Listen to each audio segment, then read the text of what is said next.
Booster. Go. Retro. Go. Vital. We go fly. Guidance. Guidance go. We're going to the moon. Network. Go. Recovery. Go. Tom. We're go flight. 3, 2, 1. Blast off! This is not my fault! Again! Woo! Woo! Woo! Jesus! He's not a cheap shark.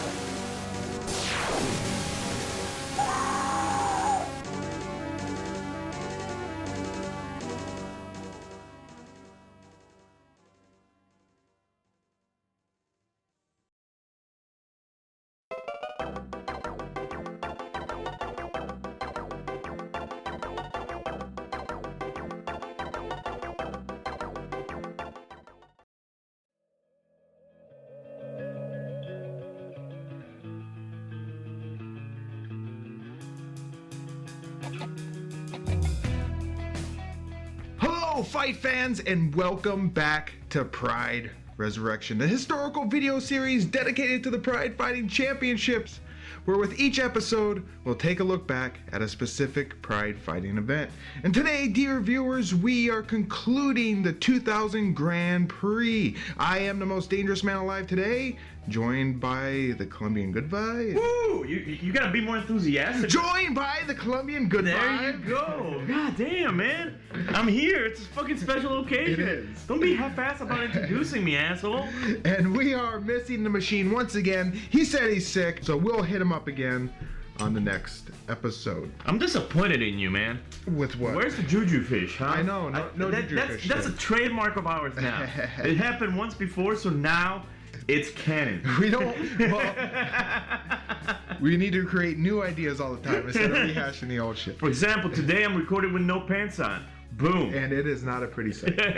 It's May 1st, 2000, and 38,000 fans have descended like flies on shit onto the Tokyo Dome in Tokyo, Japan to see the conclusion to the 2000 Grand Prix. I was gonna go against you for saying flies like shit, but then I remember Takeda is in the building. Yes. And like flies on shit, they won't leave until it's been completely devoured. 9 fights await us in total, with 7 of the fights consisting of tournament battles, with 2 other super fights, as they're called. We're watching a horrible 10-year-old rip of the horrible first print DVD of this event. Sorry, everybody, it's all I have. Why is this first print DVD so bad? Well, fans, while the first print DVD gave us some nice extras such as pre-taped shit talking, it also cuts out large portions of the event elsewhere, including many of the entrances, the expected beginning introduction of all the fighters, and more. It also completely fucked up the order of the fights, giving us Sakuraba versus Hoist as our first bout, and then putting the semifinal bout before our breather fight of Mesger versus Satake. It's all fucked up. And for prosperity's sake, we'll be covering the fights in the order that they were supposed to go. Oh, I'm fucked. What order is that? Oh God, I'm so hot. Don't worry. I'll take care of you here. I mentioned that the opening rounds were the first Pride to be available in the USA on pay-per-view, but I think I kind of lied. In fact, this might have been the first time Pride was available on pay-per-view in America. It aired live on pay-per-view in Japan, all 6 hours of it, and then as an edited 3.5 hour version in America, and about 5 million homes on DirecTV and satellite TV. The Sakuraba versus Hoist match was edited down from its original hour and a half to 36 minutes. Interesting stuff. That was an hour and a half match originally? Yeah. Oh, just a note here. I'm the only one that really watched it in full. Yeah, I was gonna say. The one that you gave me was 3 hours, man. Yeah. I don't know what you're talking about 6 hours. You're scaring me. Yes, they edited out a lot of stuff for the first print DVD to fit it all onto 2 DVDs. All right, listeners, now you know I am woefully unprepared for this shit.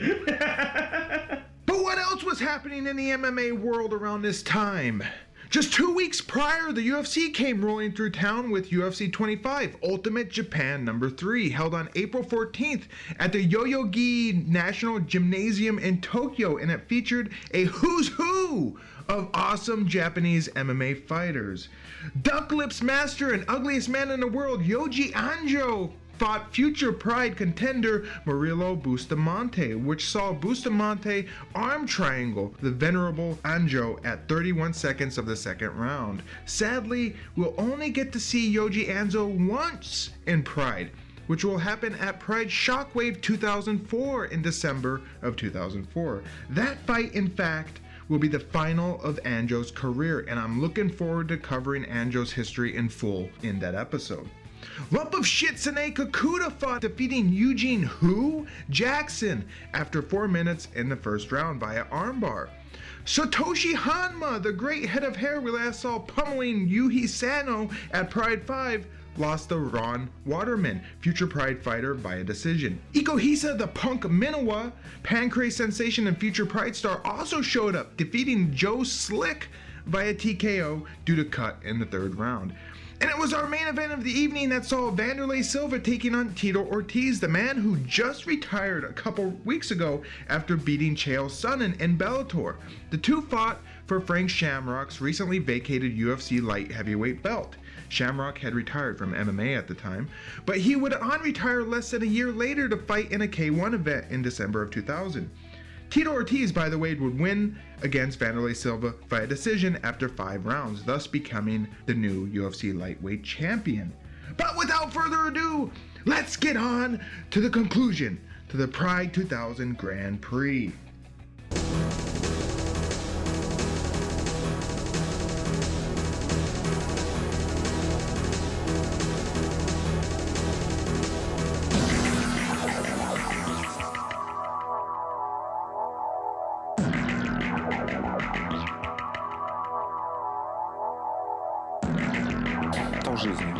Жизнь сплошная борьба вообще. То есть борется за себя, за свои права, за свое существование или за хорошую жизнь, или чтобы заниматься чем-то. Придумай что-нибудь.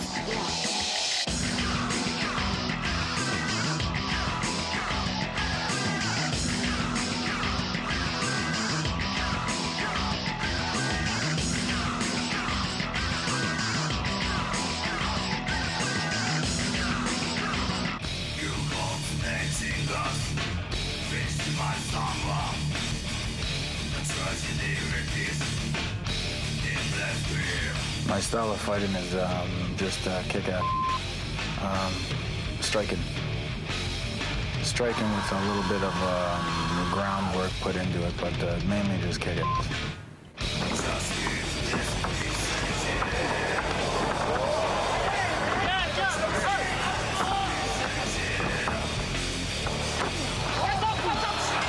Don't miss it, and don't blink. It might happen that quick. Our first bout of the evening is our first semifinals bout, which sees a returning Gary Big Daddy Goodridge, who was 34 years old at the time. Goodridge's MMA record was 10-9. He's facing off against a returning Igor Volchanchkin, who was 26 years old at the time and had an MMA record of 44-2 and 1 no contest. Lynn Hart finally gets to have her voice heard as she translates the Japanese ring announcer.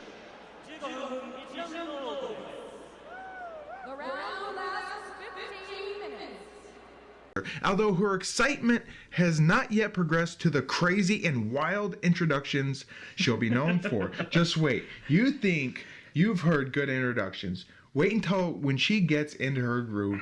It is the most sensationalist, fucking crazy thing you'll ever hear. It is insane. Well, you know what? Learn from her. Maybe you can introduce me better next time, asshole. I think she actually, you know what's funny? She has a website you can pay to have her introduce you. She charges like $75, and to do her crazy introduction, I might have to pay her to do our introductions. That would be awesome. No introductions to be had anywhere from Quadros, just some coughing, and then Quadros suddenly says Igor looks in better than usual shape.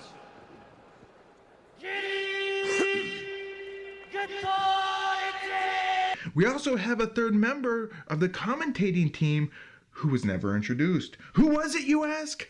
Maurice Smith. Special thanks goes out to Steven Quadros on Twitter for helping me out before I got deeper into the event. I was wondering, like, who the fuck is this? I'm glad I saw that tweet before, because There is no introduction whatsoever. Just, hey, all of a sudden, random third guy. Just like in the first part of this event. Yes. You know, they start talking, Right. and there's fucking people there, and you're like, who the fuck are you? Yeah, it wasn't until about maybe the third fight that I would have picked up that it was Maurice Smith, because no introductions, they don't say his name, and then he says something, he mentions a fight, and I made the connection. Boss Rutan claims that the average monthly salary in the Ukraine is $25. Ukraine, it's about, I heard it's $25. It's like the month salary, so you can imagine $200,000. I don't think Igor's only been making $25 a month, boss, and I don't know if it's true. They only make $25 Oh my god! in But Ukraine. you gotta realize this is coming from the same guy that said that there's nothing but street fights going on in Brazil. Yes, yeah, that's all they do. So take it with a little bit of grain of salt. And I mean, it's not like Igor is skinny. No, Like, yeah. So I doubt he survives on just $25 a goddamn month. No. I mean, Fuck this beer. I am drinking some fucking hipster specialty brew Let me see here. this shit. It's called Smoked on the Porter. Try it. Smells good. It is. What? You don't like it? It's kind of. I don't really like. I'm not a big beer drinker. Take a Corona. Okay, you want to switch it? Yeah, I'll switch. That shit's good. Have at it.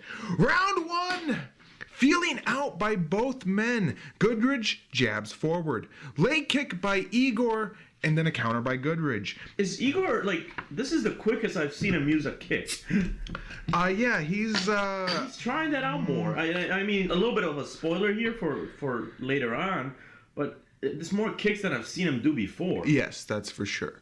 Nice right by Igor, then brief grapple as he kind of goes for a takedown. Another low kick by Igor, and then Goodridge tries to grab him. Huge overhand right by Igor that gets Quadros' blood pumping. Yeah, like I said, this would be a striker's Both fight. chances with a big overhand right. Catches Gary right on the chin. Lunging 1-2 by Igor. Goodridge feints in and Igor grapples, but Goodridge goes for a guillotine, and then Igor escapes.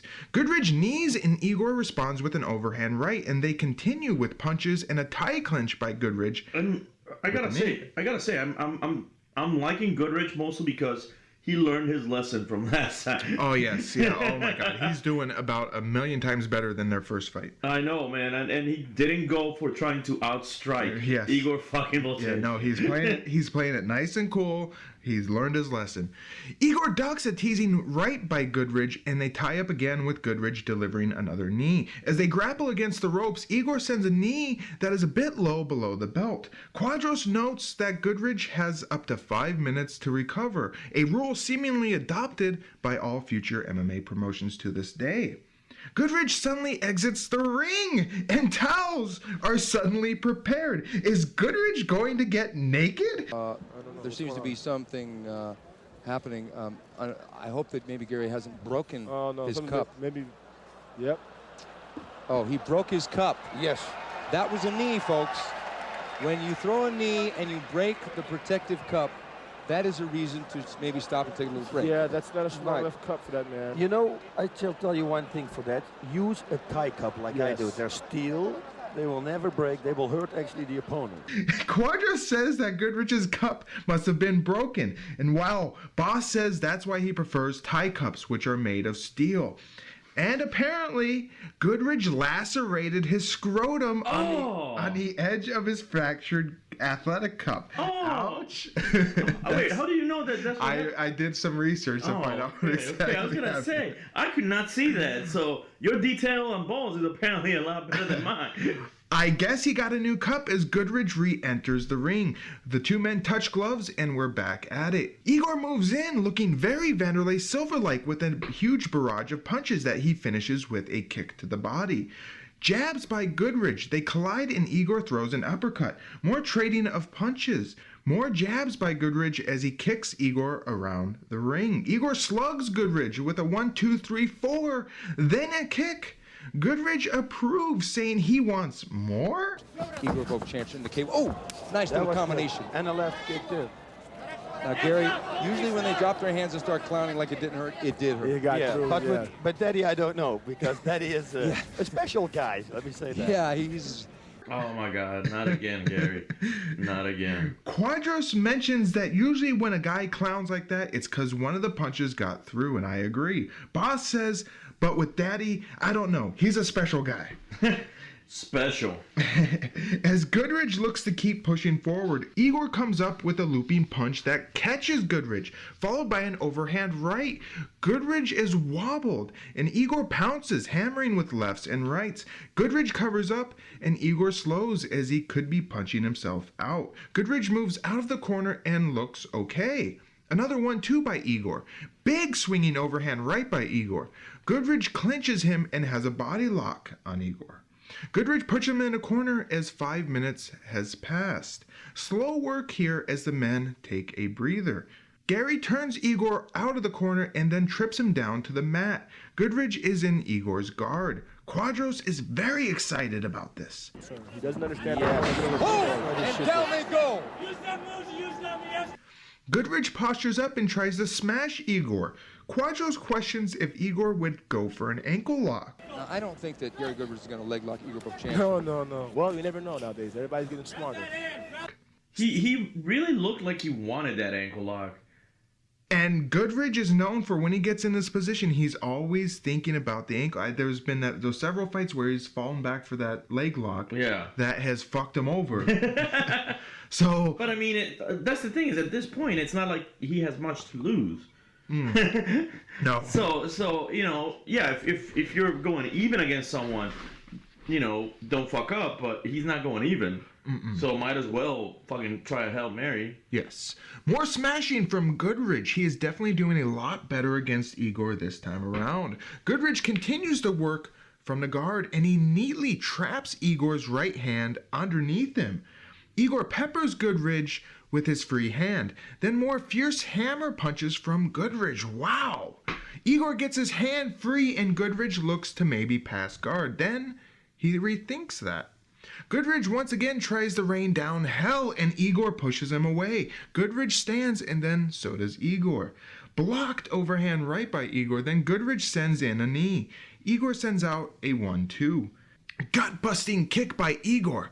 Goodrich looks stunned, and then Igor clips him with a left. Overhand right by Igor. Goodrich comes off the ropes. The commentators firmly believe Goodrich is tired after his heavy output. Igor goes up top and gets trapped by Goodrich, who sends in a hard knee. Igor backs away, then comes in with a 1-2 kick, then more punches. They tie up against the ropes. Another barrage of strikes from Igor, and holy shit, this is quite the fight. Igor dodges a Goodrich punch, then gets trapped for a knee, and then kaboom! Goodrich rocks Igor with a left, but Igor must not have even known that just happened, as kaboom! He smashes Goodrich with an overhand right, and Goodrich nearly buckles like a limbo contestant. Goodrich looks to escape, but his legs have failed him, and he falls. Igor gets on top of a downed Goodrich, hammers him, and the ref calls it. Good knee to the body. Oh, Good left hand by Gary Goodrich. Oh! Big right hand by Igor Vovchanchyn. Gary Goodrich is in big trouble. He's in big trouble. That's it. The referee has stopped the fight. Igor Vovchanchyn by TKO. Igor Vovchanchyn, winner via TKO at 10 minutes and 14 seconds of the first round. Not much questioning if that was an early stoppage. I think it might have been, but who am I? Igor hurries to the back to rest for the next round, and replays show that maybe his punch hit Goodrich in the back of the head. Good vibe. What were your thoughts on Goodrich versus Igor? It was such a fucking better fight than the first time these two guys met. And I mean, and like I said, I give mad props to Big Daddy Goodrich because he did his homework this time. Yes. I mean, he lost, but it was like a couple of the losses that he's had before, you know, have been fucking terrible and have been just like, what the fuck are you doing, Gary? But this one, he went all out, and he's, you know, he kept his ground against Igor, plain and fucking simple. That's fucking impressive. I think Goodridge falls into the trap of I gotta be entertaining. I gotta go out there and just throw caution to the wind and put on an exciting fight. He was more measured in this. Although he didn't burn himself out in the first 2 minutes. No. Like he's done so many times. He was definitely a lot smarter. My thoughts are this is a fucking monster of a fight. It was they were throwing bombs. It was back and forth. Really good. Great bout. Both men looked good. Even in loss, Goodridge looked great, and it definitely made up for the first odd fight, which kind of had Goodridge fell back, and then he protested. This time, no protesting.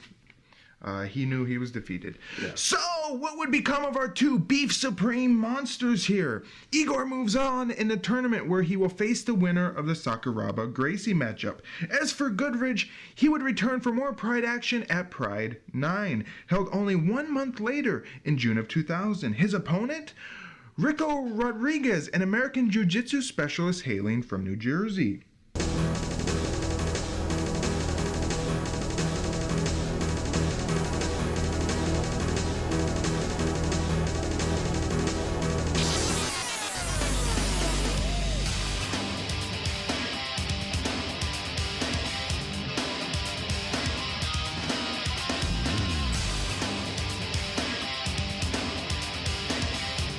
好きでやってるから好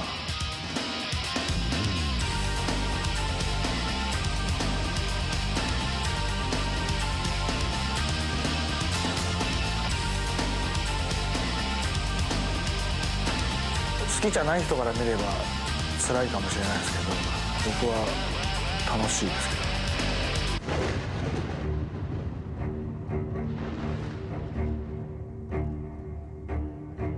どI never retired, and I have a lot of people that I have to shut up over there. I gotta shut them up.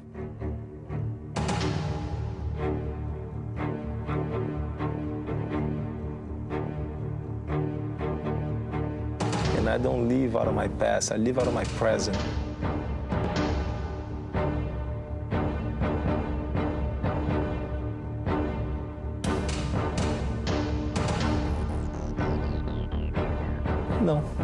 No message to Sakuraba. I'll give my message on me first. Our second fight of the evening sees a returning Kazushi Sakuraba, who was 30 years old at the time and had a record of 8-1-1 with 1 no contest. He's facing off against a returning Royce Gracie, who is 34 years old with a record of 12-0-1. We're treated to some pre-taped shit-talking from Sakuraba and Royce, an idea that wasn't unique to Pride, of course, but one that would be copied and used unabashedly in just about all future MMA promotions. In the ring, we see 3 masked Sakurabas. What the fuck did he fuck? What the fuck is going on here? It cuts right to this, fans. There's nothing before this. No ring entrances. It just cuts, and we see 3 masked Sakurabas. Sakuraba is clearly doing some gamesmanship here, with his doppelgangers even sporting taped up right knees to match. But I have to ask, what the fuck is the point? Antonio Inoki then suddenly lumbers into the ring with his giant fucking head and offers bouquets to our fighters. When Sakuraba finally reveals himself, he is sporting dark red hair. Royce, of course, is wearing the gi. I mean, that Sakuraba hairdo looks ridiculous.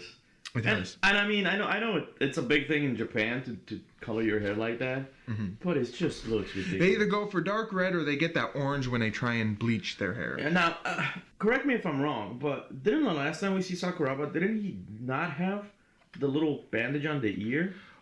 Because now he has it back, and I can't remember if he had it, if he didn't have it. I can't remember if he had it for his fight against. Oh my god, I can't remember who he fought fucking last time. He fought, Guy Masger. I can't remember. I think he didn't. Insert clip here. Does he have it? The crowd is ready for this fight. Are you fight fans? Well, this is a legendary fight. Perhaps the longest in MMA history. And we're not going to be covering it in its entirety. Here's the deal, fight fans. Without spoiling what happens, this fight is 6 rounds long. 6 15-minute rounds. Ridiculous. Why? Why break the fucking rules? How could this have even happened? One answer, the Gracies.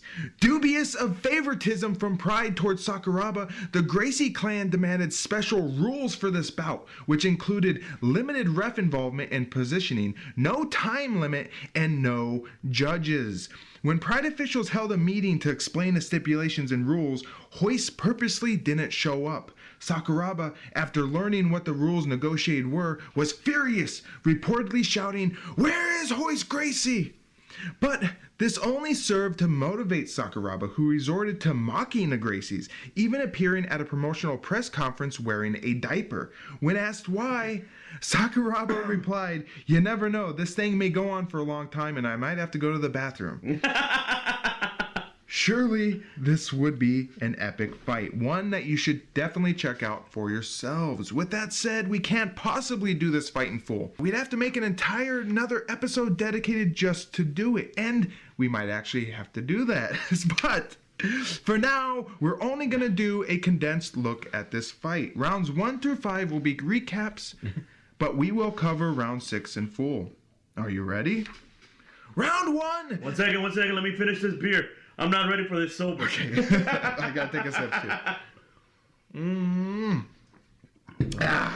Okay. Round 1! They grapple on the ropes for about 2 minutes. Hoist takes Sakuraba's back. Sakuraba threatens with the Kimura. The crowd goes crazy. Sakuraba going for the armlock outside of the ring. Hoist Gracie grabs his own gi to block it. Yes, good move. Very good move. Oh, this is tremendous. Look at the expression of Sakuraba. It's great. Unbelievable. Jesus Christ, huh? No expression. He's going and he's holding it. He's starting to really twist on that arm. Hoist punches Sakuraba about 100 times while Sakuraba hangs outside of the ropes. Hoist scowls a lot. In this position. Hoist hangs on to Sakuraba's back for ages. And finally, Sakuraba nearly breaks Hoist's knee before the bell. End of round 1. Round 2! Hoist grabs Sakuraba. They are stuck in the corner for about 30 minutes as Hoist attacks with knees. Shots of Yakuza gangsters in the crowd. The ref attempts to separate the men, but is rebuked. Sakuraba begins to undress Hoist, making the crowd giddy. Twist him or something, I mean. Thing is, I think this is a matter of attrition. That's a smart move. That's a smart move. Use that like you would in a hockey fight. Pull it over his head. Sakuraba smiles and Hoist scowls some more. Hoist goes wild with punches to Sakuraba's body. They do little in the corner. Sakuraba goes after Hoist's belt now. Hoist pulls guard. End of round 2. Round 3! Hoist attacks and Sakuraba looks to shoot. Against the ropes, they battle for control. Sakuraba knees Hoist's genitals, and Sakuraba gets a yellow card. I gave you that one. You did. Foot stomps are back. Oh, nice knee by Sakuraba. It was a groin shot. Unintentional. It was unintentional. Meaning that He can be disqualified, I guess. he could be disqualified under these rules if a fighter can They circle! Hoist attacks and fails to get his back. Back in the corner, they fight for control. Sakuraba knocks Hoist down, tries to kick his face. Hoist's left leg is getting damaged. They trade and move around the ring as Sakuraba attacks the leg some more. Hoist is slowing down but continues to push forward. They grapple in the corner. The bell rings. End of round 3. I mean, I'm gonna make a quick interruption here. And as much as Hoyler's trying to strike Sakuraba doesn't look like he's fucking dealt with anything. He's like, No, he seems completely unconcerned with Hoist. You said Hoyler. Oh, sorry. Correction. Round 4! Hoist goes straight for Sakuraba, back on the ropes and grappling. Hoist knees Sakuraba's leg. Sakuraba pushes Hoist down. Hoist fixes his gi, back and forth striking. Then Sakuraba grabs Hoist's leg and puts him down. The gi is looking like a bad idea as Hoist has to be overheating. Hoist simply falls to the mat. More standing exchanges back and forth for a few minutes. Minutes pass in the corner of the ring. Hoist brushes forward and gets Sakuraba's back. Stuck in the corner, not much happens. Foot stomps by Hoist. Hoist pulls Sakuraba down, but Sakuraba attacks for a leg lock. The bell rings and we are now 60 minutes past of fighting. not counting the minute breaks. Round 5, Sakuraba kicks and Hoist manages to find the will to push forward. Back in the corner, Hoist pulls guard and Sakuraba obliges him. Lots of close quarter fighting before Sakuraba musters up a huge burst. Lots of up kicks from Hoist. Sakuraba with a tight grip on Hoist's drawers. The crowd loves it. By Hoist Gracie. Smart fighter. Oh! Look at this with the kick. Good right hand. Good right hand by Sakuraba. Nice move. Beautiful move. Using the feet to Hoist's disadvantage. That's a beautiful move, baby. You can't teach that. You gotta feel it. How does he come up with it? You gotta feel that. Still on the ground, but both men stay active. Back to Sakuraba attempting to remove Hoist's pants. Sakuraba's glove is fucked. Noogies with Hoist's heel. Wrist fighting. Then the bell rings. In between the round, Sakuraba's bottle of water doesn't look just like water. It's extremely cloudy. No one mentions it though. Boss and Maurice joke about the cameramen needing extra rolls of film. Boss has a jiu-jitsu club in Beverly Hills and he must have made mention to it because what I have written here doesn't make any fucking sense. Maybe Costco. Yeah. Yeah, right. Maurice Smith's kickboxing school. The Beverly Hills Jiu-Jitsu Club. Ching. I have an interesting tidbit about Boss and his Beverly Hills Jiu-Jitsu Club. Before his fight with Hoist, Takada put in some training at Boss's club, and Boss stated that Takada was routinely being tapped out by white belts, aka complete noobs, while training there. That is not surprising. Fuck you, Takada. All right, ladies and gentlemen, I'm gonna go build a time machine, go back in the past, and sign up for that gym so I can make Takada fucking tap. That's what I'm gonna fucking do. That's going on the bucket list. Make Takada Make tap time out. machine. Like, I don't care about Hitler. I'm making Takada fucking tap. And now, fans, it's time. Round 6. Somehow Hoist finds the will to charge forward, but Sakuraba ducks and takes him down. Sakuraba is in full guard, Hoist with a tight grip and a high leg guard. Maurice asks if they think the crowd likes this fight or even respect it. What do you think the crowd's thinking now? Are they excited? Are they happy? Well, do they respect and admire this, or what? Or is this too much? I think they respect it because I respect it. Boss says yes because he respects it, and Lord knows Boss will be the first one to shit on a fight the moment he's bored. You're not fucking wrong. You're not fucking wrong. Sakuraba seems to be biding his time here, and Hoist is happy to just get a rest. There's some light heel kicks by Hoist to Sakuraba's head, and if they had a bit more hate on them, they could actually do some damage. Sakuraba stands and Hoist does as well. Hoist moves in and Sakuraba delivers 2 stiff low kicks. Hoist seems a bit gimpy, and as Hoist goes in again, Sakuraba clocks him and Hoist goes to the mat, to which Sakuraba goes into his guard. Sakuraba gets to his feet and delivers a fast kick to Hoist's left leg. Hoist is shaky upon standing up. Another hard leg kick by Sakuraba, and after a scramble, Hoist goes back to the mat as Sakuraba pursues with a kick. Then another kick and Hoist rolls away to his feet. Hoist unwisely pushes forward, eating another leg kick as he does. Then Hoist manages to grab a hold of Sakuraba and we're against the ropes. Quadros notes that Hoist is bleeding out of his mouth.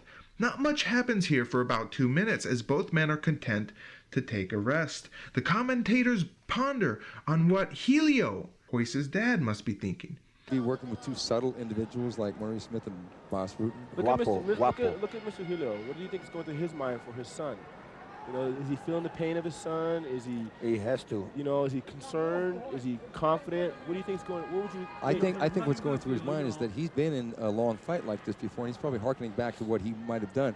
Sakuraba finally pushes Hoist away. Sakuraba swings and misses with a leg kick, and Hoist maybe thinks of an uncommitted flying knee. Sakuraba counters, then Hoist moves in again, to which Sakuraba swings away. Hoist tries a kick and gets thrown down by Sakuraba. Stinging leg kick by Sakuraba. Ouch. He's good at those. Yes. Lots of trading of punches after, but nothing really damaging. Then another leg kick, and finally the tree is toppled as Sakuraba slices Hoist down with a leg kick. Punches follow, then another kick, and Hoist manages to scramble to his feet. 10 minutes have passed in round 6. Nice 1-2 by Sakuraba. Another hard leg kick followed by punches from Sakuraba, and Hoist falls down again. Leg kick by Sakuraba. Hoist gingerly kicks back at Sakuraba, then stands up. Swinging punches by Sakuraba which don't really land, but Hoist shoots in, then pulls away and sits back on the mat. Leg kick by Sakuraba, then Hoist stands. Another leg kick. Hoist seems barely able to stand or move, but guts it out and jumps forward, eating a kick and some punches. 3 minutes remain in round 6. There is action in Hoist's corner as Horion, the original creator of the UFC, has taken a hold of a crumpled up towel. The crowd sees this and they pop as the commentators get ready for the towel being thrown in. Now they're going, what was that? Are they getting ready? Are they getting ready to throw in there? Does Hoist have a towel? Yes, he does. He has a towel. Has the towel in his hand. He has the towel in his hand. He's getting ready to throw in the towel. Hoist flails forward and falls back on the mat as Sakuraba stands over him. Quadros goes over the damage to Hoist, and Maurice asks how much damage should a fighter take. Hoist has got a scratch on his face, he's bleeding out the mouth, he's got a mouse in his eye, a little cut under his eye also. His leg is taking significant damage in the fight. How much can a fighter take, or how much should a fighter take? 1 minute left now, but not much attacking from Sakuraba before, out of nowhere, he leaps and fakes a stomp, choosing to throw a falling punch instead. Wow. You want to take out the guy? Oh, he did it! Oh, he tried it. But Hoist is... It was really good. I mean, he, like I said, who was the first guy that he fought that was always on the ground? It was a Gracie, wasn't it? Well, he had Vernon Tiger White. No. Vitor Belfort. Or was it not Sakuraba? Alan Goes. I can't remember. I know he fought someone that was always on the ground. It was... Remember, he beat the shit out of Vitor Belfort's legs, and Belfort chose to just fall down to the mat. Okay, so that might have been it. And ever since then, he's been really good against knowing how to attack. Yes. Well, yeah, knowing how to pick apart somebody who decides lays to stand. down. Yeah, absolutely. Then the bell rings, ending round 6. There is little action from either corner as the fighters take a rest, but as the announcer signals for the next round, Hoist's corner chooses not to acknowledge the call. Sakuraba has stood, and with towel firmly in hand, Horion Gracie relents, tossing the towel into the ring. The crowd erupts with joy. Sakuraba, hometown son done good, is the victor in this war of wills. Looking concerned. They're looking concerned. They want to stop. You see? Yeah, The father's like, they're looking concerned. They want to stop. His corner man facing him is No-No. He's throwing in the towel in. Kazushi Sakuraba has made Gracie quit He made him quit. in a significant fashion. Listen at the crowd. Standing ovation. Sakuraba, winner after 6 rounds via corner stoppage / retirement. Is this the first time we see a towel thrown? Of the night, yes. No, of the night? I don't think I've seen one in the entire Pride so far. No, we haven't. Okay, that's what I thought. No. I have some really good history here. Some actual words from the fighters. Hoist would say this about the retirement. After the 6th round, I told my father and brother, I can get up, but I can't walk. I had a partial tear on the tendon and a crack on the shin. Oh my God. If they had told me to get up and fight, I would have. Sakuraba and Hoist hug after the battle, and the crowd is still in euphoria. Quadros thinks Sakuraba looks fresh, but Maurice Smith would disagree. Good vibe. What were your thoughts on Sakuraba versus Hoist? I mean, fuck that fight. From what you saw. Yeah, well, that's the thing is, from what I saw, it wasn't terrible. I mean, I was pissed because of the change of the rules. Mm-hmm. I mean, if you're gonna have a fucking tournament, fucking stick to a standard fucking format. Yes.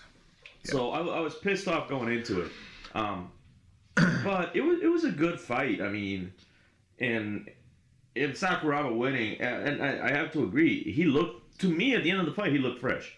Yes. Like for what just fucking transpired, he didn't really look that bad.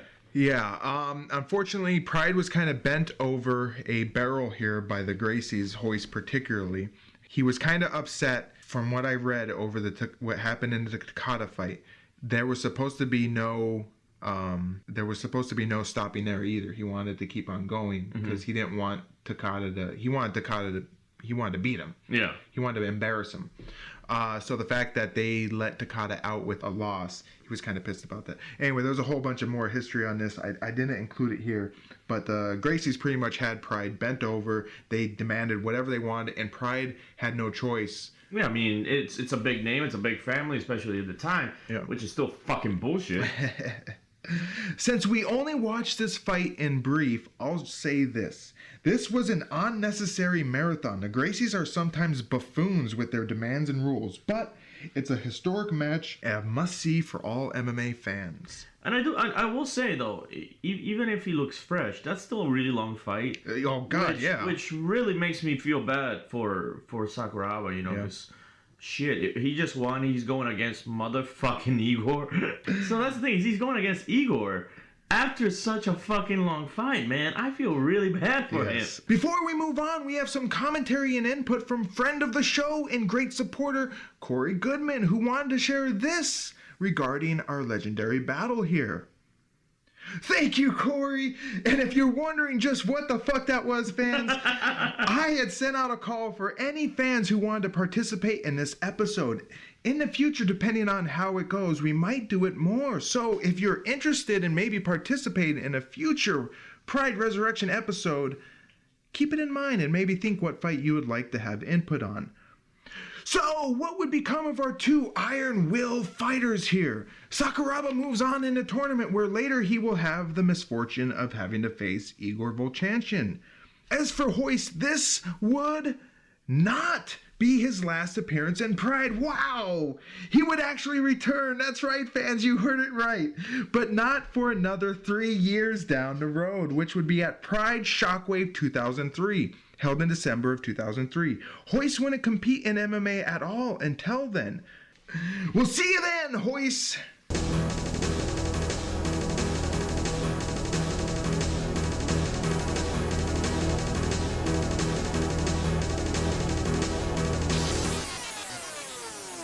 I've had the pleasure of knowing both these gentlemen. One, I fought Mark, of course, and two, I've trained with Shoji. He came to Seattle and learned some kickboxing. Shoji, like I said, is a tough opponent. Whether he gets caught early, it's up to Mark. But then how much energy does Mark have in the later rounds as well? So it's going to be an interesting fight. Okay, I think this is going to be an interesting fight. I think power is going to be definitely in Mark Coleman's favor. But striking may be in Shoji's favor, I feel. I think so, and Shoji is a very wily individual. He went the distance. Okay, here we go. This is Coleman. This is Mark the Hammer Coleman. One of the most well-conditioned athletes from a strength point of view ever in the sport, as far as his strength. Yeah, he has great, tremendous strength, but, you know, in fighting, it doesn't matter how long you maintain that strength. Well, that came into play when you fought him, Maurice, in UFC 14. His strength was, but you outpatiened him. Well, the difference being is that Mark fought more, me more with emotion instead of fighting under knowledge or what have you. But he's learned from that. The loss actually made him a better fighter. Sure, he lost the next fight against Pedro Rizzo, but you know that he's become a smarter fighter. Now, whether they smash Pride in this ring or not. Our third fight of the evening sees a returning Akira Shoji, who was 26 years old at the time and had an MMA record of 6-2-5. He's facing off against a returning Mark Coleman, who was 35 years old at the time. He had a record of 8-4. Oh, thank God we get an actual entrance here. Mark Coleman rises from the smoke in a very Undertaker wrestling-esque way. Great entrance. It looked fantastic. WWE could take some notes here. No entrance for Shoji, though, which is disappointing, and Pride might be spoiling their own tournament here. In the pre-fight interviews, we get some great comments from Shoji. He says that Coleman is bigger than him, that he can't wait, and he doesn't want to lose. Coleman, meanwhile, says he thanks all of his fans for sticking by him and that he has gone through a lot of rough times.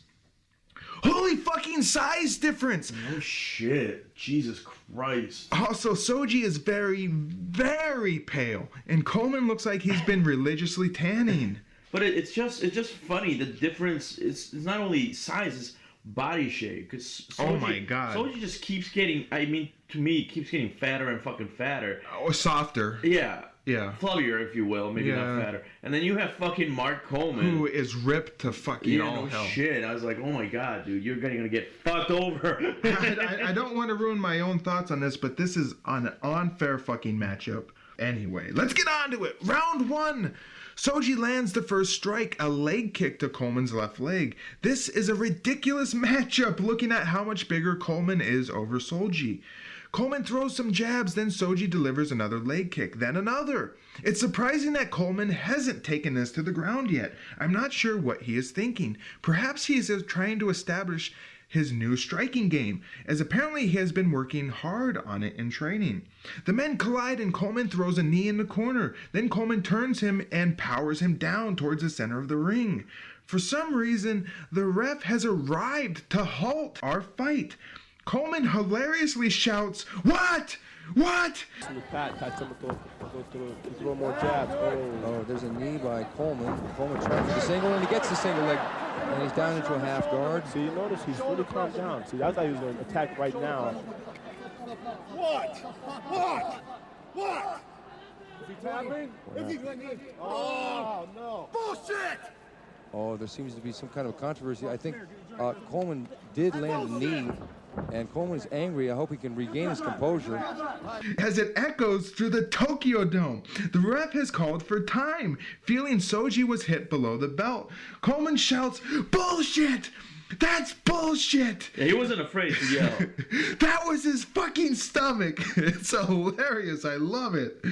The ref better watch himself, as Coleman looks like he wants to kill him. Soji, meanwhile, looks like he was run over by a truck as he limps and grabs his back. The ref helps Soji by patting him repeatedly on the small of the back. Why? No fucking clue. During our break here, Quadros brings up how Maurice Smith was able to get into Coleman's head and take him out of his game. This was at a fight at UFC 8? Not sure. A replay of the knee shows it along the waistline. Low? I don't think so. The ref gives Coleman a yellow card, and it's as though Coleman just heard news that his grandma died. Yeah, it was not a purpose, but it looks like they're going to go for a yellow card, so they're going to give him a warning. No! But he's like, no! Oh my God, it's so ridiculous. It is so funny. Soji is ready to go and we restart our bout. No touch of the gloves. Coleman is likely fuming. Coleman starts off with a jab and Soji responds with a flurry, and then Coleman whiffs with a mighty right cross. Coleman follows a fleeing Soji, then whiffs again with a left hook. Coleman whiffs again and then connects with a right straight. Goes down for Soji's legs and puts him down onto the mat. Coleman is in Soji's guard. Hard shots by Coleman as he works the head and body. Classic Coleman ground and pound here. Quadros says Soji isn't worried here, and he is very relaxed. here in Japan, he's on the bottom. Doesn't seem worried, seems very relaxed. Who is he kidding? Would you be relaxed if you were a 180-pound Japanese man looking up at a 270-pound gorilla like Coleman? My first thought would be, please don't rape me.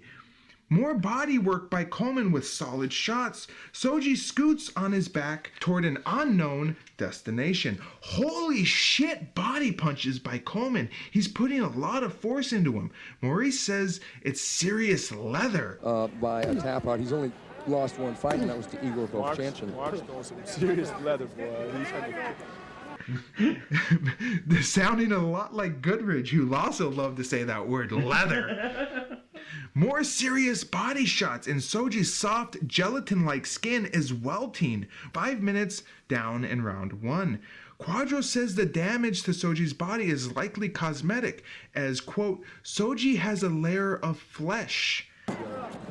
Oh, that side of Soji's is looking bad, but it may be more cosmetic than anything because Soji has a little bit of a layer of flesh there. He's not really cut. which is a nice way of saying fat. The ref comes in to reset the fighters out of the ropes. Steady work by Coleman as Quadros mentions Coleman has never been tapped out before Maurice reminds him of the behemoth Takada. Coleman has never been tapped out in a fight from a submission hold. Well, he did have the one with Takada. That's that arm bar with Takada. Oh, that's right.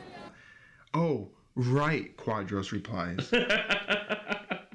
Couple of nice headshots by Coleman. Right now it's 100% damage being done by Coleman. I am confident saying this fight is going to stay like this till the end. When suddenly Soji kicks away and gets up. Wow, color me shocked. We're back to standing. Coleman charges in and gets a hold of Soji, putting him in the corner. Coleman continues to work the body of Soji. Then knees.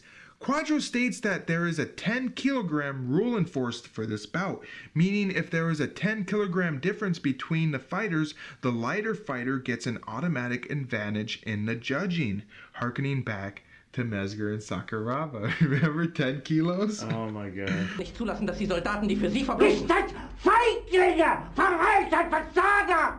Coleman rips off some punches and then pulls Soji down to the mat. He's back in Soji's guard. More grounded pound from Coleman. We get a good shot of Soji's face, which is also getting marked up.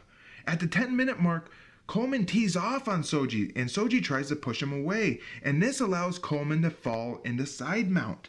Coleman tries to get into mount, and Soji turns his back and scrambles away, eating a hard punch as he does. Soji trips briefly, and Coleman follows but doesn't rush in. Soji's right eye is a complete mess.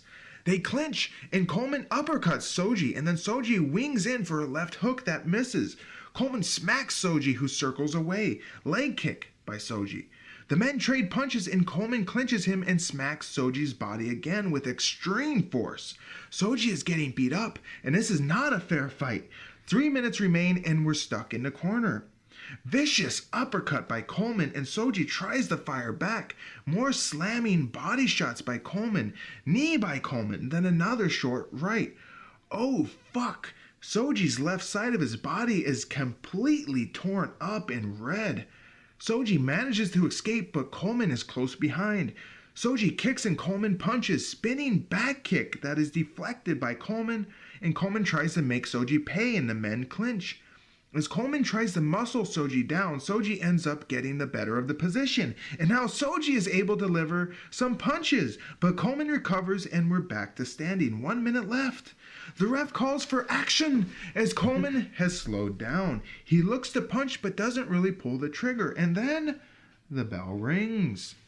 Coleman looks a little out of breath, and Soji looks really beat up. And then he spits out orange crushed soda from his mouth. Here, hold my crush. Looks good. Yeah, real orangey. It was a combination of water and blood. Oh. But it looked like orange crush. I'll have to watch it again, because There'll be a clip right here. Alright, I didn't make that connection. Fucking gross, especially in slow-mo. Maurice is confused on the round structure, thinking that there is 3 15-minute rounds. One more round of this. This is one more. It's 3 rounds, or this is it? No, it's There shouldn't be an overtime, I don't think. no, it's 1 15-minute. One round. 15-minute. Well, then he wins. Yeah, it's 1 15-minute round. Quadros corrects him, and it appears the judges have come to a decision, so we'll head to the center of the ring for our verdict, which is... I cannot picture how they could come to any other conclusion. And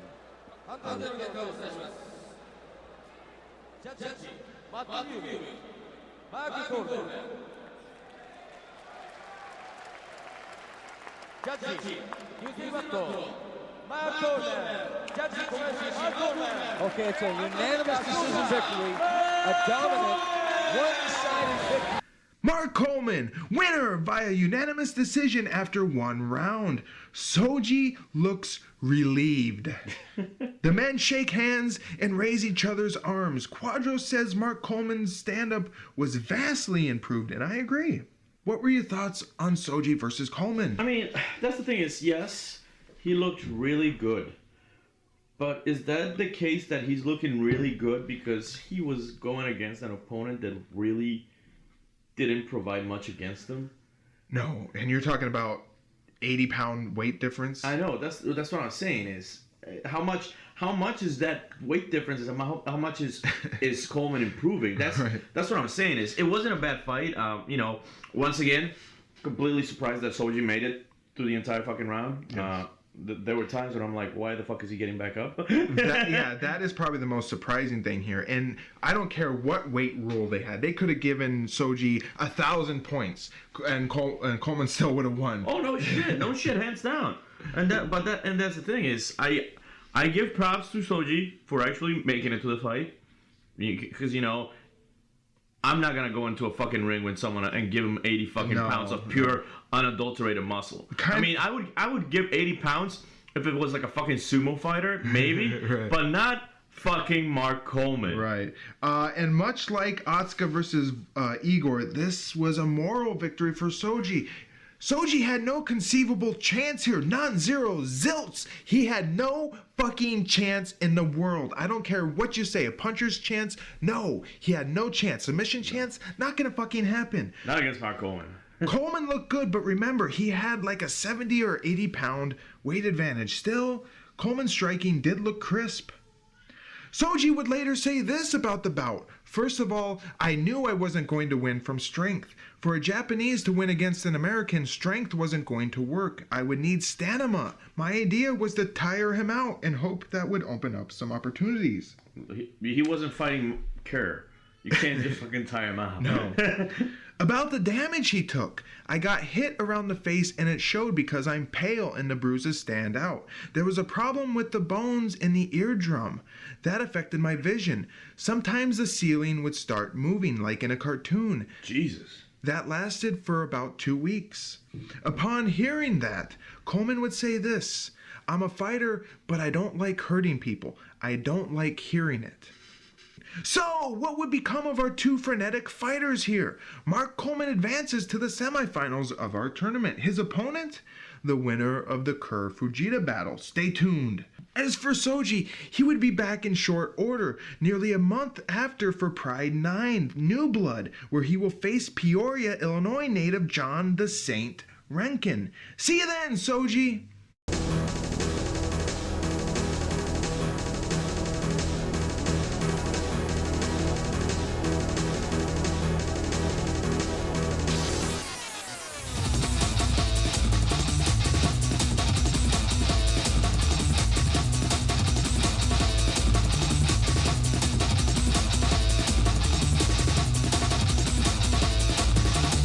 どこまで今の自分の力を通用するか、このプライドで試したいと思ってるんで、自分のペースをさらにどこまで、このスタイルに合わせられるかっていうのが一番のテーマなんで、その点に重視してやってきました。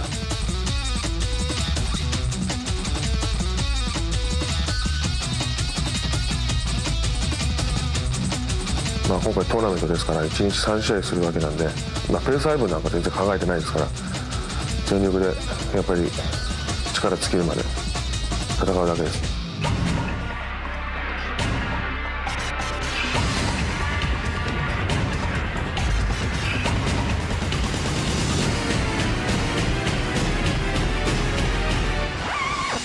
My style of fighting is, my origin is wrestling. What I've evolved into is I've evolved into a complete fighter. Taking little elements of all the different martial arts and combining it into my own fighting style.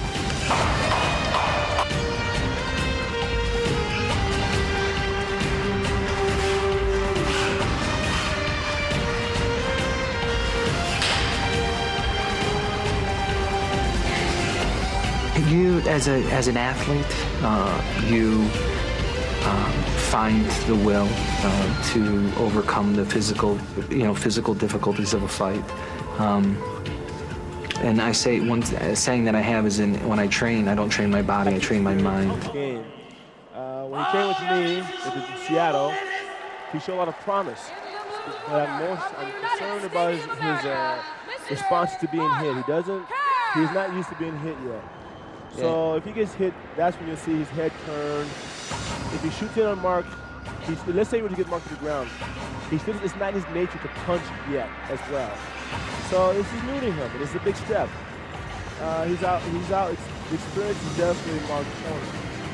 Yeah, he showed that he didn't have experience getting hit in his fight in January against Hans Nyman here at the Pride opening round for the Fighting Championship 2000. Hans Nyman tagged him almost at will, but then he got a single leg and then took it down. Now here we come with Mark the Specimen Kerr. Yeah, I don't think you're going to shoot at a Mark as easily, because, I mean, this is wrestler versus wrestler in that regard. Yeah, this is a wrestler, Mark Kerr, with some striking ability, so this is a little bit different. Mark Kerr has won 2 UFC titles and has won back-to-back Abu Dhabi from 1998 and 1999 double division titles in submission wrestling only. I think Mark's one of the few guys in wrestling who actually crossed over to some degree. I mean, he's not a complete striker like some guys are. And here we come with Kazuyuki Fujita. Mr. Kazuyuki Fujita. Now this is Fujita's actually the 3rd appearance in Pride. No, this is his second appearance. I know of second. Second appearance in Pride, right. And he's from Chiba, Japan. I believe that Mr. Fujita at 250 pounds is the heaviest competitor in the tournament. Yeah, I believe he is, but like I said, he doesn't have the experience yet. I really don't see him winning this fight. He's coming into this business a little late right now to be up against the top guys. He is a good wrestler. Apparently he's a good wrestler. He's a good shoot. But this is a very big step for him. This is a huge step for him because he's facing one of the most skilled, strong, and wise fighters in the business today. Mark Kerr is up there in the top 2. He and Eagle Broke Chanson jockey back and forth on who is the best fighter currently in the heavyweight division. Our 4th bout of the evening and our last quarterfinal bout features a returning Mark Kerr, who was 31 years old at the time. Kerr's MMA record was 12-0 and 1 no contest. He's facing off against the returning Kazuyuki Fujita, who was 29 years old at the time. Fujita's MMA record was 1-0. More entrances, thank you! Both Kerr and Fujita get their full entrances included. Kerr is supporting a freshly shaved head, and wow, he has dropped at least 25 pounds. His chest is definitely a lot smaller, and Quadro states that Kerr is a svelte 239 pounds, a far cry from his typical 265. For this fight, he looks a very svelte 239 pounds. He's really cut for this fight. Yeah. This could be because apparently Kerr stopped taking anabolic steroids months prior after his stint in rehab. But that's not to say that he wasn't taking any type of enhancements. Kerr had instead started using human growth hormone. It's kind of weird because I saw him slightly thinner, but the striking thing for me was his haircut. Oh yeah. He looks so freaking weird. Yes. With that haircut. Well, and I'll liken it to the first time I saw Kurt Angle with a shaved head. Yeah, no, and that's exactly it. Because to me, Kurt has always been Kurt Angle. Yes. And it's the exact same thing, man. It's like he has this haircut, and all of a sudden, boom, who the fuck is this guy? Yes. Kerr's kept himself busy since the opening rounds of the tournament, a subject of contention between him and Bas Rutten, who lamented that Kerr wasn't putting in enough work. In March, 2 months prior to the finals here, Kerr participated in the Abu Dhabi Combat Club Submissions World Championship of 2000, where he competed in... fucking mouthful, man. Say it again. I'll say it again. The ADCC Submission World Championships of 2000, where he competed in both the 99 kilo plus and the open weight divisions, in which he won gold in both. Kerr stated that he was paid close to 6 figures for his appearance, a factor in why he decided to do it. The ADCC of 2000 saw a who's who of stars and future MMA somebodies, including Royler Gracie, Renzo Gracie, Tito Ortiz, the Bald Inoue brother, Ricardo Arona, Matt Hughes, Jeremy Horn, Jeff Monson, Ricardo Almeida, Travis Luter, Giant Mutant Ricardo Moraes, future Pride megastar Minotauro Nogueira, baby blue-eyed Carlos Barreto, and Josh Barnett. Holy shit, What a fucking lineup. Too bad it was only grappling. Fujita was busy as well, appearing at Extreme Shootout, The Underground, in April, which was held in Killeen, Texas, where Fort Hood is located. Fujita didn't just fight once, but twice. And no, it wasn't a tournament. He just wanted to fight twice in one night. Fujita beat both of his nobody Texan opponents, first by KO, then rear naked choke. Don Frye was there, and he recounts this event as follows. We got Fujita in a fight in Fort Hood. We went there one night and the crowd went nuts for him. We put him in under the name Saito, in honor of Masa Saito, the best fucking pro wrestler to ever come out of Japan. He went in there and did so good, they asked him if he wanted to fight again. He said, yeah, let's do it. 2 fights in one night. The crowd embraced him as one of their own because he had fucking balls. This was a month before Pride, quoting Don Frye there. Kerr definitely has a height advantage, but Fujita is still pretty thick. I mean, I will say it's impressive seeing someone, like, especially a Japanese, be Kerr's size. Yes. Because he definitely, like, especially arms, if nothing else, has the same thickness as Kerr. And that's fucking impressive. I agree. Let's get on with it. Round 1. Fujita comes right out and tries to bash Kerr with very rudimentary fists. Form perfect leg kick by Kerr, but it was a slapping kick. Fujita moves in again and Kerr ducks, gets a single, lift, twirl, and slams Fujita down. Beautiful takedown. Kerr is in Fujita's guard. At this point is when I'm mesmerized by the eyes on Kerr's ass. I can't look away, man. The bad boy trunks. I can't look away. Kerr pops Fujita with a nice right, then a short left, and 2 big hammer fists. Body and then head again. Fujita hits Kerr with a right and left. Nice left by Kerr. Quadros comments that Kerr might want to stand back up, as Boss told Quadros before the fight that he was holding Thai pads for Kerr, and Kerr nearly knocked him out. It'd be interesting to see them stand back up, because I know that Boss told me earlier that he was holding the Thai pads for Kerr, and it almost knocked him out. Kerr looks to pass and Fujita turns, letting Kerr partially take his back. Fujita is trapped here as Kerr smashes him once, and the second gets blocked. Maurice Smith seems sure Kerr is going to win already. I mean, that was an impressive fucking hit by Kerr. And I was surprised that Fujita was still going. Yes. Oh, yeah. Oh, just fucking wait. Oh. Fujita begins to sit up and gets popped with a right, and then kaboom! Kerr smashes Fujita with one of the hardest connecting knees I have ever seen in my life. And Fujita isn't dead. Kerr then hits him with another flush on the forehead. Fujita is not out. Unless he gets knocked out. Oh, good right hand by Mark Kerr. Oh, knee to the head. Good knee to the head. And Fujita was up and up, and Kerr was going. Fujita stands, whacks Kerr with the left. They clinch. Kerr knees the body. They move to the corner. Kerr tries a half-hearted knee. Fujita throws an uppercut right, winds up for more, and then Kerr dives in, taking Fujita down, but Fujita has hooked the ropes. Kerr then blasts Fujita again with another hard knee, then another. Fujita simply stands up as if nothing happened. And that's the thing, is he does stand up. Like, he did not get hit. There's no stumbling, nothing. He just gets back up and is back in the fight. I'm like, holy shit, man. Like, how do you train that? How do you train getting beat up like that? You can't. And getting the fuck back up, man. Kerr at this point looks utterly confused. How can Fujita still be awake? They touch gloves, and Fujita throws an awkward 1-2, and Kerr goes for a takedown, but Fujita defends this time, staying upright. Kerr hangs on to the left leg of Fujita, then stands and pushes again for the takedown, but he just doesn't get it. Fujita throws a knee, and Quadros is confused over the rules here. Isn't this illegal, he wonders? Kerr seems to believe so too. Oh, now see, he's on all fours here. That's illegal, isn't it? I thought it was. I mean, this is the same flashback to when Bo Jansen fought Kerr. Fujita transitions to Kerr's back, but Kerr stands and turns. The men meet in the center and trade punches. Fujita then gets overly aggressive and completely whiffs, falling awkwardly to the mat.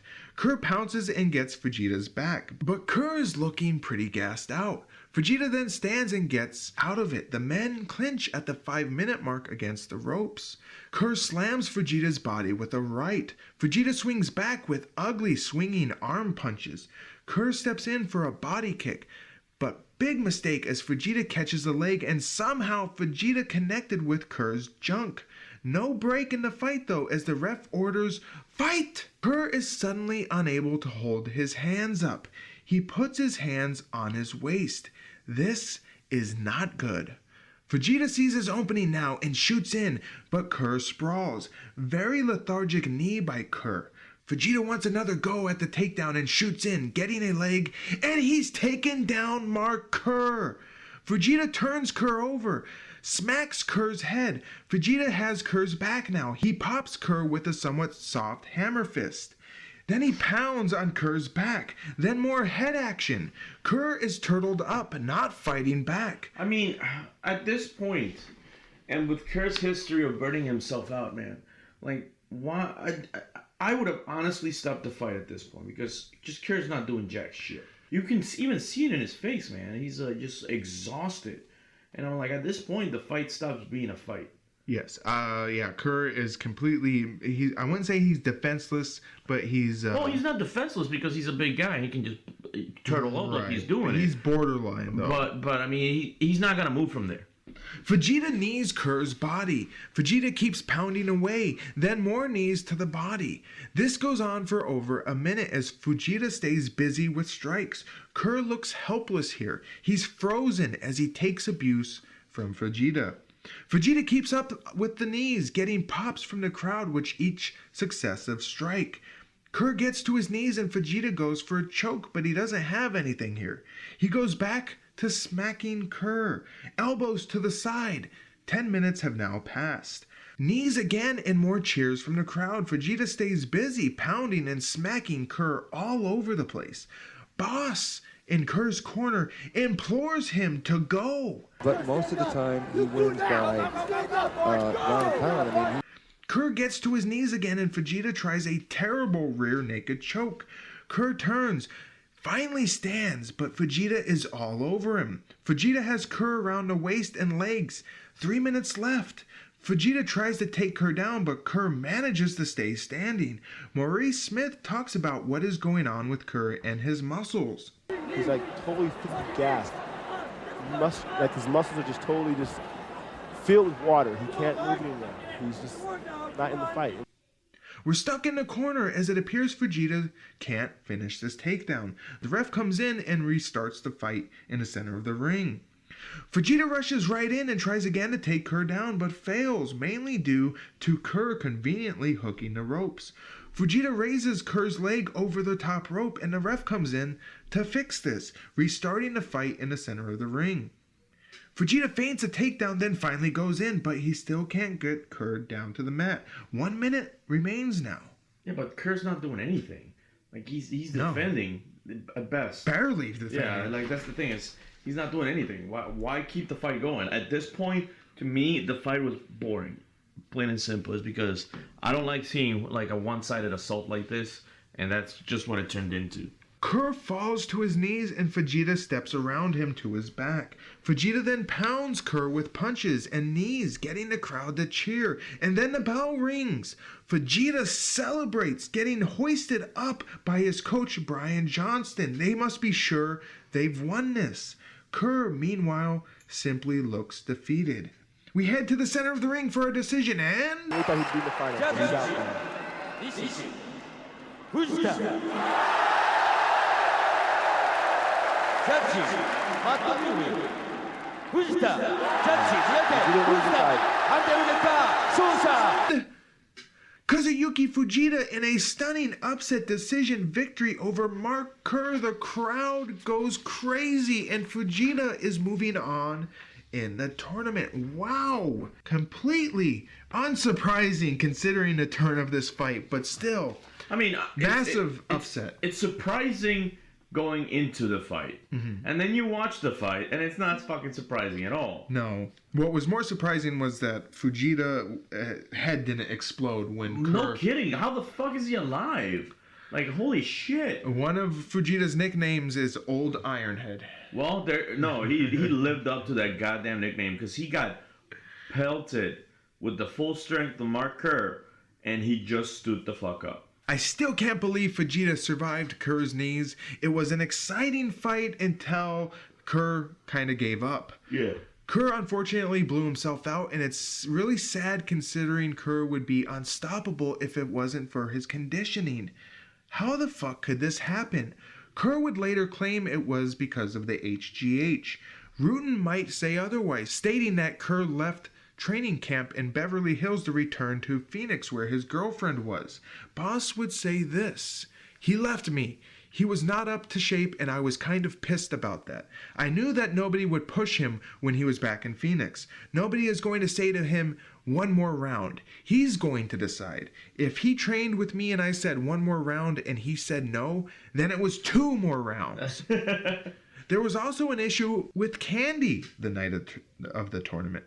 Rutan stated... Is that the name of a fucking prostitute? Rutan stated this: Kerr was eating a lot of candy. His blood pressure was off the charts. It was very bad. He had a big bag of M&Ms and chocolates. He was eating chocolates all the time. Kerr confirmed this, saying, "My body was telling me I wasn't eating enough calories for how much I was working out. Your body craves quick fuel sources, candy, alcohol, wine. It's a real quick shot of sugar or whatever." Whatever happened, whether it was lack of training, the HGH, or candy, Kerr had finally been toppled. As for Fujita, he would have this to say about the bout: "As a kind of strategy, I figured that if I held him off for 5 minutes, then the match would start to move more at my pace. I'm not so great a puncher, not so great a kicker. I don't really have anything all that great. But in today's Vale Tudo, the strongest is the one that can take a beating." He's certainly right about that. No kidding. That is what won in the match, plain and simple. Yeah, because his punching sucked. He didn't have any kicks. His submissions were... He had no submissions. That shitty fucking arm choke. The choke? Oh my god, that was fucking terrible, man. Seen amputees do it better. So, what would become of our 2 hard-headed fighters here? Fujita advances to the semifinals where Mark Coleman will await him. As for Kerr, we wouldn't see him back in Pride until Pride 10, Return of the Warriors, held in August of 2000. His future opponent, you ask? Igor Borisov, a rather nondescript Russian brawler. By the way, I really have to feel so fucking bad for Fujita. Like you just got done with Kerr now, and then it goes on. You got to his Coleman. brethren. Yeah, it's like Coleman. Jesus Christ, man. At that point, just I felt so bad when I saw the bracket. It's like, oh, you're going up against Coleman, huh? Yeah. Good luck with that shit. We'll see you next time, Mark.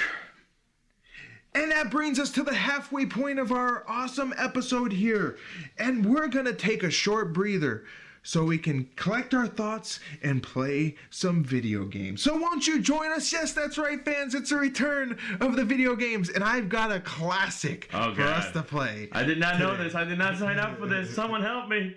Let's go. Go. Welcome to intermission.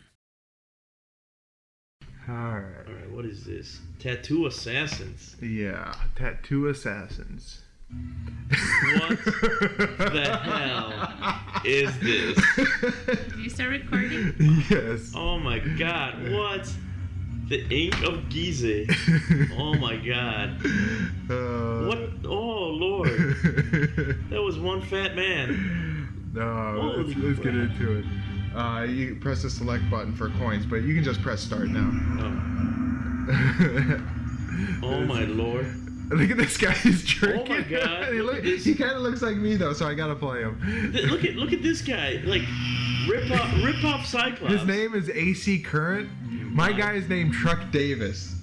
Wait, I only have 3. Wait. What? You picked Deadly Venom? No, I didn't pick anything. You picked for me. Energy Shield, Deadly Venom. Wow, okay. Way to pick everything for me. I didn't pick anything. Yes, you did. The moment you hit start.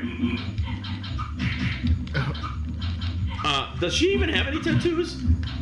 On her back, maybe. Alright. Oh, I was gonna hit you with a crowbar. Alright. Oh my god. Oh! What the hell did I hit you with there? 3-hit combo.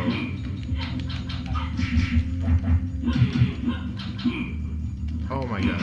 This game is so fucking bad. It's like a totally bottom basement ripoff of Mortal Kombat.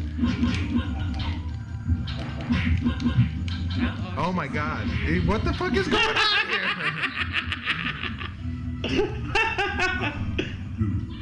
Killed. It was funny as I was playing this earlier, it said kill.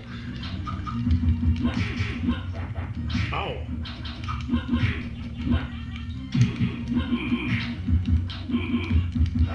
Oh, I think it's skipping because I'm doing the video recording on it. Oh god. The fuck? Come on, truck. Yeah, eat that. Eat that.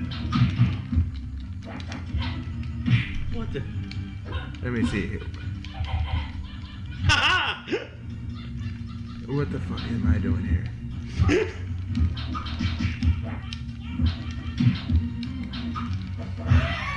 Oh my god. Oh my god. Truck wins. The guy's name is Truck. He just tried to smack, he just tried to smack a bottle against his head. What the hell? What was that? Look at this kick. Oh, that's my poison spit. Oh, that's your venom? Yeah, you get the special move. Like, look at his hide. So you can use that special move, like whenever it lights up.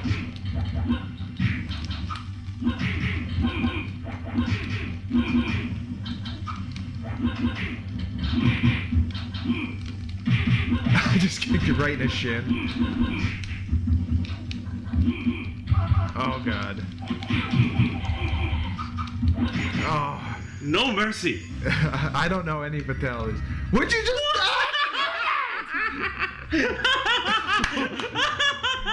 How did you do that? Tattooed. You just got tattooed. How did you do that? I don't really know. Alright. I'm gonna go with Ace of Carrots. Wait, how do you have all these other people? Oh, I see. Oh, the now you tattoos figure. on the back. Yeah. Look at this guy. Was he playing the guitar there? Maybe. Oh my god. Yes. Is that? I represent America. Is that Nancy Kerrigan? Deadly cigarette. What is wrong with Derek? Oh, he's fast. He's a lot faster than Truck. Oh, nice uppercut.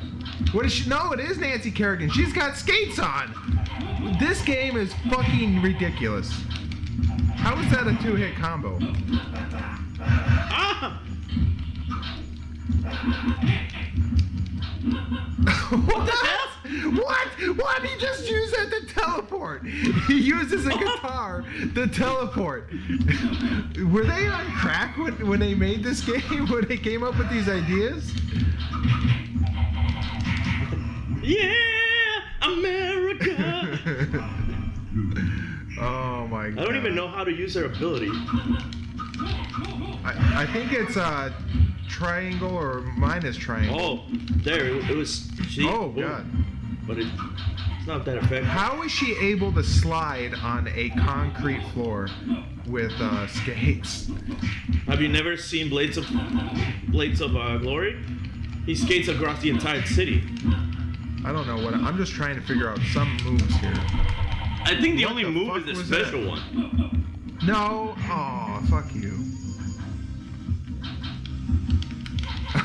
Yeah, just smash the buttons. I did that last time. It worked. Okay, let's try once more. All right. I'm gonna be. Where's Electrifying? Oh, you're gonna be AC Karen? All right. So no, I'm gonna be Luke Gord. Oh god. If you want to be AC. Luke Cord. Is that? No, that's a G. That's a Gord. I think it's Cord. He salutes. Boat anchor, bone grenades, saw. or Wait, energy. he's got a bone saw? I'm gonna go with the bone anchor. Oh my god. Oh my god, did you see that? This guy might be the first homosexual. Dude, look at my hand. Look at my hand. Look how he moves. Look how he walks. Look how he punches. Look at how he kicks. What'd he say? Something about your mother. Oh, nice. Bone saw. Oh my god. What? Oh. Come here. Okay, eat my bone saw. Oh, I'm all out of bone saws. I'm trying to do whatever the.